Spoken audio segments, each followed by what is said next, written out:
Од секогаш грозјето се сметало за дар од боговите. За нас македонците тоа е стил, традиција, а за многумина и живот.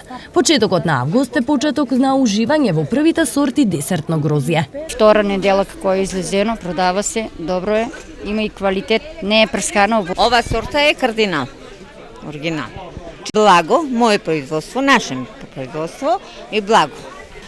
Други сорти, еве сега имаме Бело Викторија, Јулско афусали, а понатаму е афусалот, рибиерот и рибиерот е црно грозје, Мишел, на крајот на Мишел, Молдавија, руска картошија што ја викаме, тие грозје. Во голема предност се оние кои имаат лозница во дворовите. Важно у двору имаме лозници и си јадем. Се може и сладко.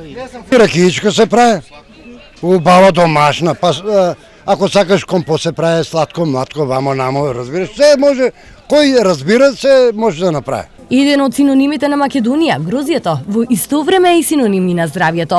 Покрај тоа што освежува, грозјето е одлично за луѓето кои што имаат проблеми со варењето на храната, воспаление на цревата или пак на други органи за варење. Исто така е одличен чистач на маснотиите од крвта или пак на масните наслаги во организмот. Одлично е грозјето исто така и за подобар сон.